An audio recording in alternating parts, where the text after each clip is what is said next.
Hello, everybody. My name is Random Mandy, and welcome back to Wanted Wednesday. Today, we're going to be reading a little short story about werewolves. Now, this series does depend entirely on you guys, so today we're just gonna do this. If you like it, leave a like. If you don't, dislike it. I don't care. If you want me to read something else in the future, leave a comment down below. Anyway, without further ado, let's get in. The Thing in the Forest. Into the snow-locked forests of Humper Hungary steal wolves in winter, but there is a football worse than theirs to knock upon the heart of the lonely traveler. One December evening, Elspeth, the young, newly wedded wife of the woodman Stefan, came hurrying over the slopes of the White Mountains from the town where she had been all day marketing. She carried a basket with provisions on her arm. Her plump cheeks were like a couple of cold apples. Her breath spoke short, but more from nervousness than exhaustion. It was nearing dusk, and she was glad to see a little lonely church in the hollow below, the hub, as it were, of many radiating paths through the trees, one of which was the road to her own warm cottage, yet half a mile away. She paused a moment at the foot of the slope, undecided about entering the chill, silent building, making her plea for protection to the great battered stone image of Our Lady Scior, which stood within by the confessional box. But the stillness and the growing darkness decided her, and she went on. A spark of fire glowing through the pre- presbytery window seemed to repel her rather than attract her, and she was glad when the convulsions of the path hid it from her sight. Being new to the district, she had seen very little of Father Rule as yet, and somehow the penetrating knowledge and burning eyes of the pasture made her feel uncomfortable. The soft drift and lane of tall, motionless pines stretched on in a quiet like death. Somewhere the sun, like a dead fire, had fallen into the opalescent embers, faintly luminous. They were enough only to touch the shadows with a ghastlier pallor.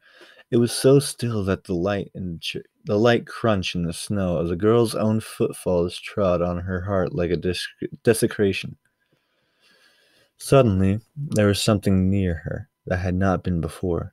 It had come like a shadow, without more sound or warning. It was here, there, behind her.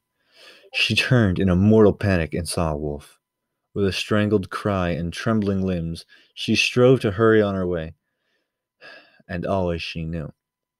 Though there were no whisper of pursuit, that gliding shadow followed in her wake. Desperate in her terror, she stopped once more and faced it.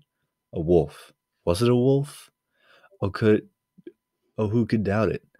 Yet the wild expression in those famished eyes, so lost, so pitiful, so mingled of insatiable hunger and human need, condemned for its unspeakable sins, to take this form without sunset.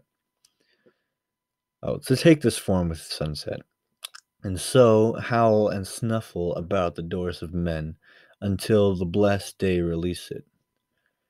A werewolf, not a wolf.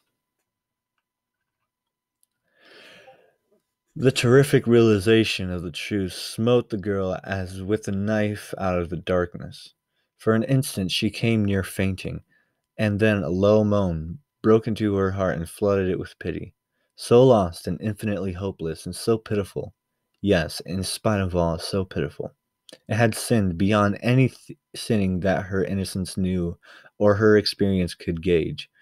But she was a woman, very blessed, very happy. In her store of comforts and surety of love, she knew that it was forbidden to succor these damned and nameless outcasts, to help or sympathize with them in any way. But there was a good store of meat in her basket, and, who need never know or tell, with shaking hand she found and threw a slop to the desolate brute. Then, turning, sped upon her way. But at home, Her secret sin stood up before her, and, interposing between her husband and herself, threw its shadow upon both their faces. What had she dared, what done? By her own act, fortified by her birthright of innocence, by her own act, placed herself in the power of evil to which she had ministered. All that might she lay in shame and horror, and the next day, until Stefan had come about his dinner and gone again, she moved she moved in a dumb agony. Then, driven unendurably by the memory of his troubled, bewildered face, as twilight threatened, she put on her cloak and went down to the little church in the hollow to confess her sin. "Mother, forgive and save me," she whispered, as she passed the statue. Now for a break from the story. What the fuck? Oh, it's just an excerpt. Okay. Sorry. After ringing the bell for the confessor, she had not knelt long at the confessional box in the dim chapel, cold and empty as a waiting vault, when the chancel rail clicked, and the footsteps of Father Rule were heard rustling over the stones. He came, took his seat behind the grating, and with many sighs and falterings, Esplet avowed her guilt. And as, with a bowed head, she ended, a strange sound answered her. It was like a little laugh, and yet not so much like a laugh as a snarl. With a shock as of death, she raised her face. It was Father Rule, who sat there, and yet it was not Father Rule.